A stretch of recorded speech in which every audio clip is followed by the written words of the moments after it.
रात्री जी आर काढला सरकारने. जसं आरक्षण वर्गीकरण कर्नाटकला झालं तसंच महाराष्ट्रात केलं. 59 जातीमध्ये आता भांडणं लावलेत. घाई बघा, 1 एप्रिलला मंत्रिमंडळात अहवाल आलाय न्यायाधीश अनंत बदर यांचा. कुणाला किती आरक्षण द्यायचं असा तो अहवाल आहे. पण अहवाल आमच्या पुढे आणलाच नाही, अंधारात ठेवला.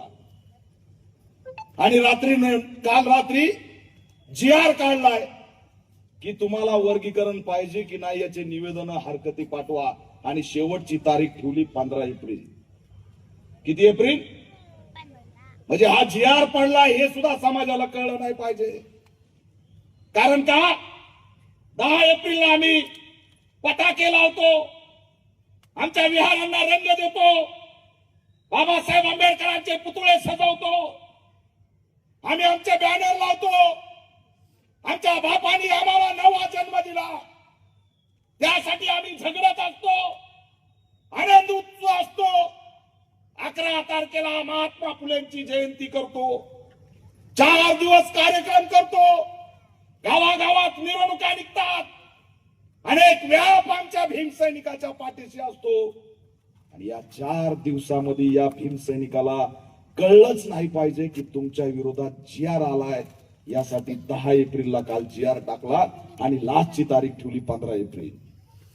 म्हणजे 14 एप्रिल बाबासाहेबांची जयंती साजरी करायची आणि 15 एप्रिलला आम्हाला कळणार की बाबासाहेबांचं आरक्षण संपत आहे.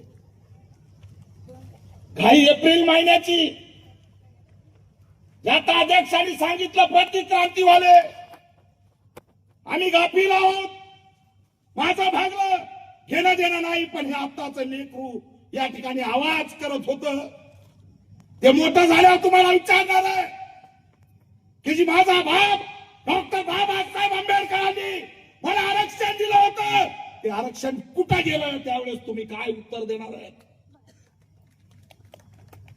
काय उत्तर देणार आहे? हे उपवर्गीकरण आरक्षण संपवण्याचा घाट आहे. हे उपवर्गीकरण आरक्षण उद्ध्वस्त करणारी प्रक्रिया आहे. आणि आणायचंय कधी? एप्रिल मध्येच.